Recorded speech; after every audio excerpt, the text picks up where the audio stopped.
là pour nous faire un focus spécifique sur la reconversion professionnelle. Voilà, on m'entend bien, pas de souci. Très bien. Aussi derrière vos écrans. Oui, oui, Ok, oui, tout va bien. voilà.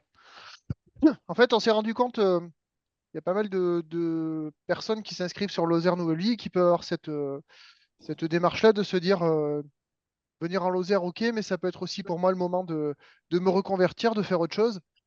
Donc, comme vous pouvez le voir sur votre écran, se reconvertir, c'est changer de carrière, c'est un moment clé d'une vie. Et ça peut être aussi, eh ben, pour vous, peut-être le moment de déménager. Il y a des choses qui existent sur la Lozère notamment, hein. Alors, si on regarde un peu les éléments de motivation, on peut voir que oui, pour les 18-34 ans, c'est chercher une meilleure ambiance de travail. Aujourd'hui, c'est de plus en plus important dans le monde du travail, hein. Pour les plus de 35 ans, c'est avoir une plus grande reconnaissance. Et là, je ne parle pas forcément de termes financiers, hein. On parle bien de. Ça peut l'être, mais pas nécessairement. Ça peut être simplement de se dire je sens que dans mon travail, je suis quelqu'un voilà, d'important dans une structure.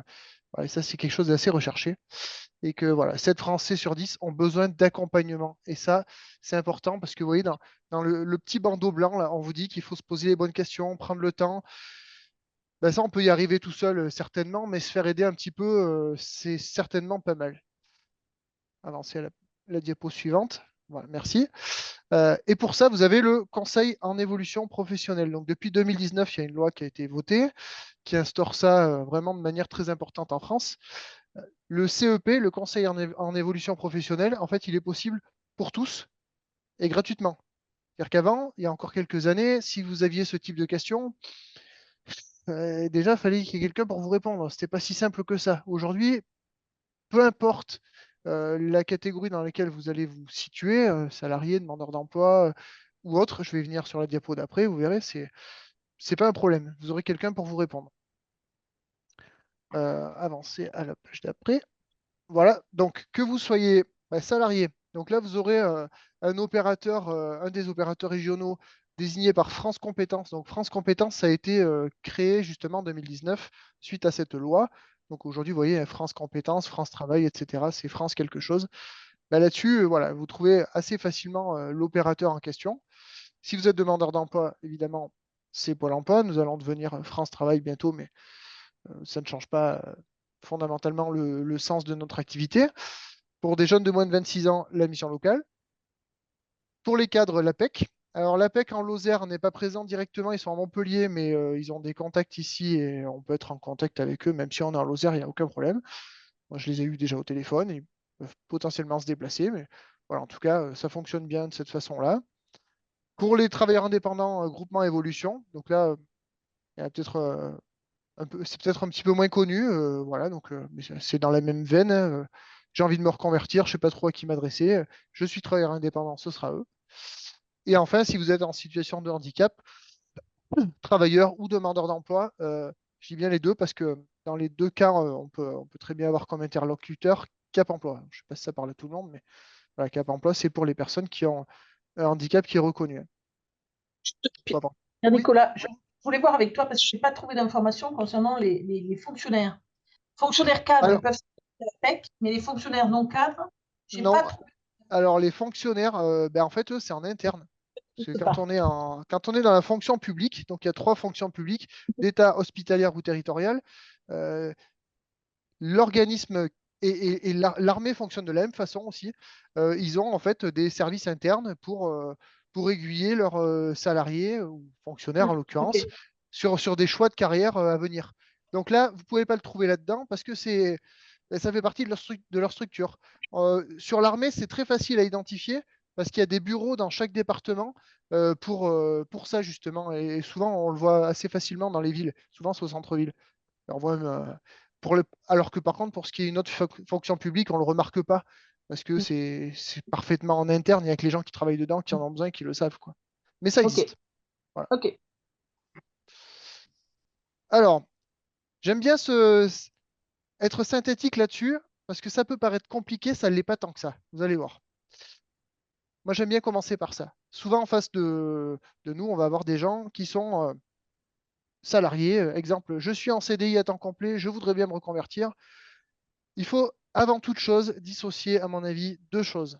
quand on parle de reconversion, il faut distinguer ce qu'on appelle le coût de, bon, déjà avoir validé son projet, bien évidemment, hein, euh, avoir étudié différentes pistes. Et une fois que c'est validé, ben, on se dit, bon, ok, j'ai trouvé telle formation, comment ça peut fonctionner?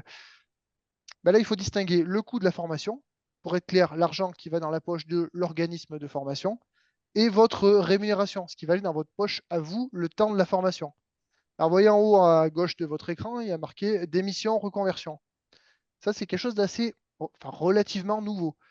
Vous trouvez l'info très facilement, démission-reconversion.gouv.fr. Donc, c'est un site du gouvernement. Schématiquement, si vous avez travaillé 5 ans dans une même structure euh, et que vous souhaitez vous reconvertir, vous allez déposer un dossier devant par le biais de ce site. Ça va passer devant une commission et cette commission va juger si votre projet est réel et sérieux. Ce sont les termes employés. Si c'est le cas, ça veut dire que quand vous allez démissionner, parce qu'on parle bien de démission puis de reconversion, vous allez démissionner, vous inscrire à Pôle emploi. Bien que vous ayez démissionné, vous serez indemnisable parce qu'on aura jugé via cette commission que votre projet, Réel et sérieux. il tient la route. Voilà, le mot, c'est ça, puisque réel et sérieux, c'est ça. Donc ça, c'est quand même très très important. Ça vous sécurise beaucoup, hein. Donc maintenant, voilà, je prends le. Ça c'est pour que vous soyez indemnisé. Après, quand on est sur des coûts de formation, si vous regardez sur la suite du schéma, on voit qu'il y a marqué autofinancement, CPF plus moins autofinancement. Je vais vous expliquer tout ça. Je vais commencer par la partie droite. La partie droite, il y a marqué alternance, dispositif PROA. Donc, en fait, c'est la même chose, hein, pratiquement, hein. Dispositif PROA, c'est juste quelque chose qui vous permet de le mettre en œuvre. L'alternance, c'est contrat de professionnalisation et contrat d'apprentissage. Ça, c'est ouvert aujourd'hui, très largement ouvert, hein. Vous pouvez avoir accès à de l'apprentissage, et y compris jusqu'à des niveaux assez élevés d'études, parce que ça, c'est peut-être une idée un peu reçue, qui aujourd'hui n'est plus vraie, hein. Il y a des gens qui sont ingénieurs et qui l'ont fait en apprentissage. Donc ça, c'est possible et de manière assez simple, puisque si on a le centre de formation, enfin le CFA, et qu'on a un employeur, là, il y a besoin de rien d'autre. Le débat est clos. Donc c'est assez simple à comprendre, hein. Ensuite, voilà, on voit qu'il y a marqué adaptation au poste, dispositif collectif, dispositif individuel. Ça, c'est pour si vous avez une promesse d'embauche. Ça, c'est avec Pôle emploi, ça. Si vous avez une promesse d'embauche et que vous avez au moins un CDD de 6 mois, donc CDD de 6 à 11 mois, on parle d'AFPR, c'est un dispositif, et CDD de 12 mois et plus ou CDI, là on parle de POE, ça sert à quoi? Ça sert à vous former avant une prise de poste. Autrement dit, si je faisais quelque chose un peu de schématique, l'employeur veut vous recruter à ce niveau-là, vous aujourd'hui vous êtes là, il manque un peu de formation, on peut vous former un petit peu, de sorte que ça vous mette au niveau requis et que vous soyez employé. Tout ça, c'est très simple à mettre en œuvre. Et on va le regarder en premier. Quand vous allez, vous, enfin, quand vous allez contacter Pôle emploi pour dire, voilà, je voudrais me reconvertir, j'ai une promesse d'embauche auprès de tel employeur, d'accord, ok, quelle est la formation que vous voulez faire, en interne, en externe, voilà. Tout ça, ça peut être pris en charge dès l'instant que c'est une formation pas très longue, parce que c'est 400 heures maximum. Donc là, je prends l'hypothèse où, alors j'ai pris deux choses, je recommence pour essayer que ce soit clair pour vous. Démission reconversion, c'est pour que vous soyez indemnisable. OK. Ensuite, j'ai parlé d'alternance, dispositif PROA, adaptation au poste, etc. Ce qui est sur la droite de votre écran. Tout ça, c'est pour financer de la formation. Et ce qui est sur la gauche de votre écran maintenant, c'est aussi pour financer de la formation. Mais quand vous n'avez pas de promesse d'embauche, ou en tout cas, qu'il n'y a pas un employeur qui est prêt à s'engager de manière aussi formelle, ben là, en fait, on doit, et que du coup, en général, c'est comme ça que ça se passe. Vous allez contacter votre conseiller, dire je voudrais suivre telle formation, comment ça se passe. La toute première chose qu'on va regarder, et vous pouvez le faire vous-même, de chez vous, aujourd'hui ou tout à l'heure, si vous voulez, c'est regarder votre compte personnel de formation. Aujourd'hui, on en a tous un, sans exception. Donc, vous pouvez avoir des heures dessus. euh, c'est des heures de formation finançables. Si la formation est éligible au CPF, compte personnel de formation, vous avez besoin de l'avis de personne. Après, je vous conseille quand même de, voilà, avant de vous former dans quelque chose, de regarder un petit peu s'il y a de l'emploi. N'hésitez pas à nous contacter ou à contacter d'autres opérateurs. Donc, je rappelle, moi, je travaille à Pôle emploi, hein, mais voilà, prenez quand même des infos avant de vous lancer. On voit parfois des gens qui utilisent leur CPF manière un peu rapide. Mais voilà, CPF avec de l'autofinancement ou sans, c'est-à-dire bah, si ça couvre, pas besoin. Si ça couvre pas, vous pouvez peut-être être amené à payer une partie, mais c'est pas forcément une obligation. Et si jamais vous n'avez pas ça, alors là, on va regarder, voilà comment ça se passe. Ça va toujours se passer de cette façon-là. Vous allez, pareil, prendre contact, parce que là, c'est quand même dans le cadre d'une inscription à Pôle emploi, ce que je vais citer, là, c'est obligatoire, hein. Vous êtes inscrit à Pôle emploi, vous allez nous demander, je voudrais suivre une formation. On va d'abord regarder si en collectif, il y a des places qui ont été financées soit par Pôle emploi, soit par la région Occitanie, soit éventuellement une autre région, mais vous passerez pas en priorité. Les habitants de l'autre région en question passeront en premier, mais s'il y a de la place, ça peut être pour vous aussi. S'il y a de la place, c'est là qu'on doit vous positionner. Et s'il n'y en a pas, on va regarder ensuite au niveau individuel, et c'est le même schéma. D'abord, si on peut financer quelque chose via Pôle emploi, ça s'appelle l'aide individuelle à la formation, l'AIF. Et il y a le même pendant à la région. En Occitanie, c'est très peu utilisé, dans d'autres régions, un petit peu plus. Mais voilà, ça existe. Donc le schéma est assez simple.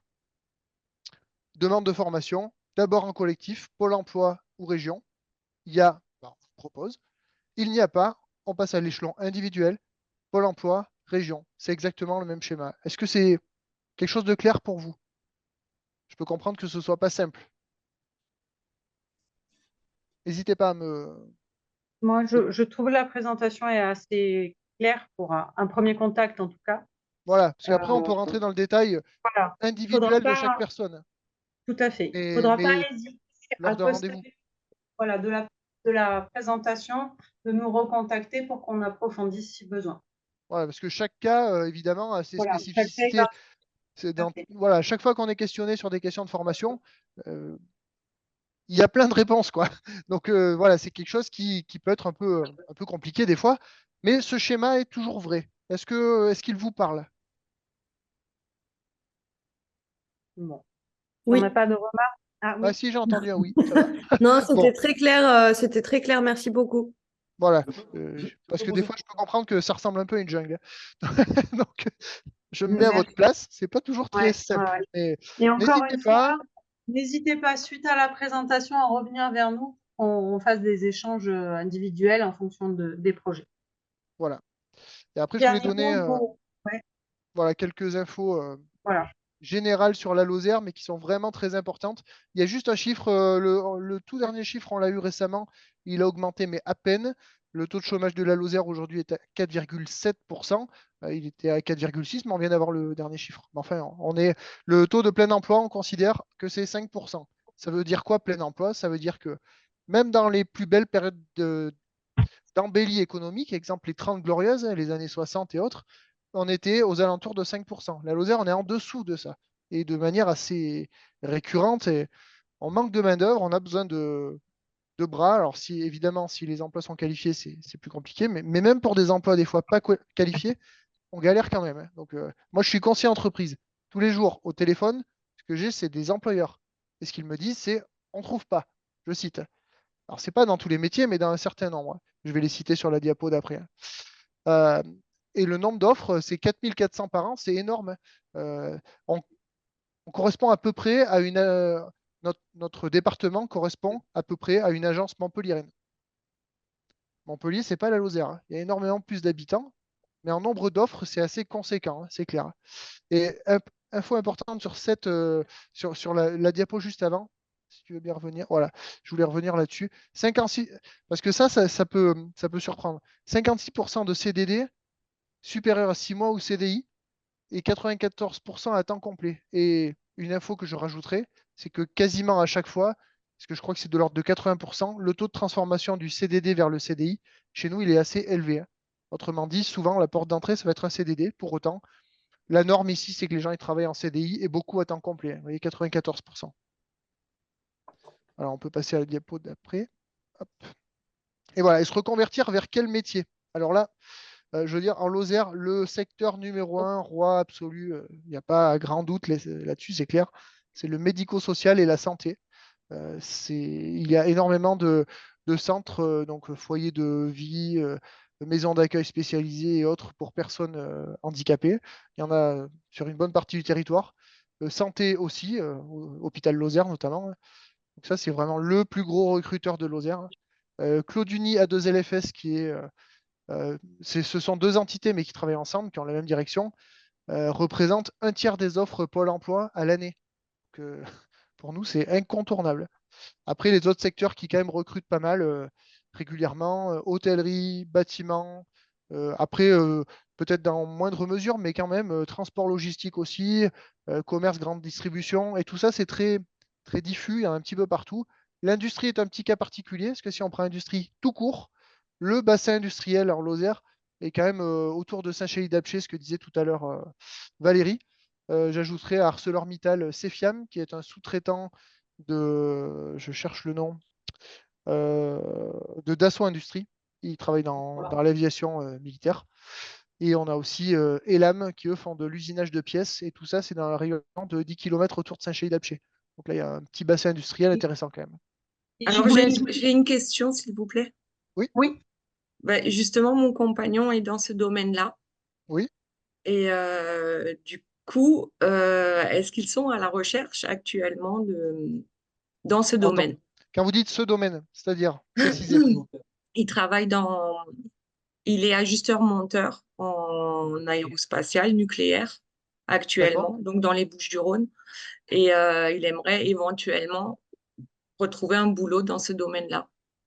Bah, ça se tente, hein. Je vais vous citer un exemple. Comme ça va vous parler. Là, c'est votre question avec votre cas particulier. Eh bien, je vais vous citer ce qui s'est passé sur le Vieux-Port à Marseille. On a fait une intervention dans le cadre de Lozère Nouvelle Vie. Comme là, pour vous, c'est à travers par écran interposé, mais là, on était en réel sur le Vieux-Port. Il y a un couple qui s'est présenté à nous. Elle travaille toujours pour ArcelorMittal, mais à l'époque à Fos-sur-Mer.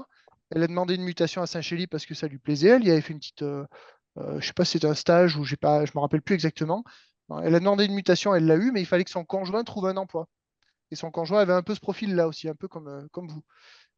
Et du coup, il m'a envoyé son CV. Et je l'ai transmis à ces opérateurs-là du Nord-Lozère et aujourd'hui, il travaille chez Cefiam. D'accord. Et Ok, ils ont donc acheté une maison sur le Nord-Lozère. Donc, vous voyez, voilà, ben, c'est un peu notre projet. après, vous dire que ça se passe toujours comme ça et que ça marche à tous les coups, moi, je vends pas du rêve, je dis une réalité. Après, il faut un alignement de planètes qu'à l'instant T, ils aient besoin. Mais on les connaît. C'est des opérateurs avec qui on est en contact très souvent. Et on envoie directement sur leur boîte mail, directement du chef d'entreprise. Donc, pour nous, c'est facile. La RH D'accord, d'ArcelorMittal, on la connaît bien aussi.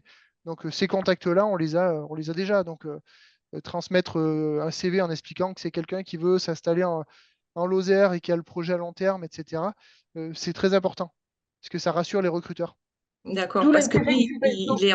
il est en CDI, donc ça lui fait un peu peur de lâcher Mais vous son voyez, boulot. quand on est en CDI, il y a quand même, bon, déjà, la solution simple, c'est quand même évidemment, avant toute chose, de chercher un emploi pour lâcher un emploi pour en prendre un autre. C'est quand même le plus simple. Mais il y a d'autres solutions.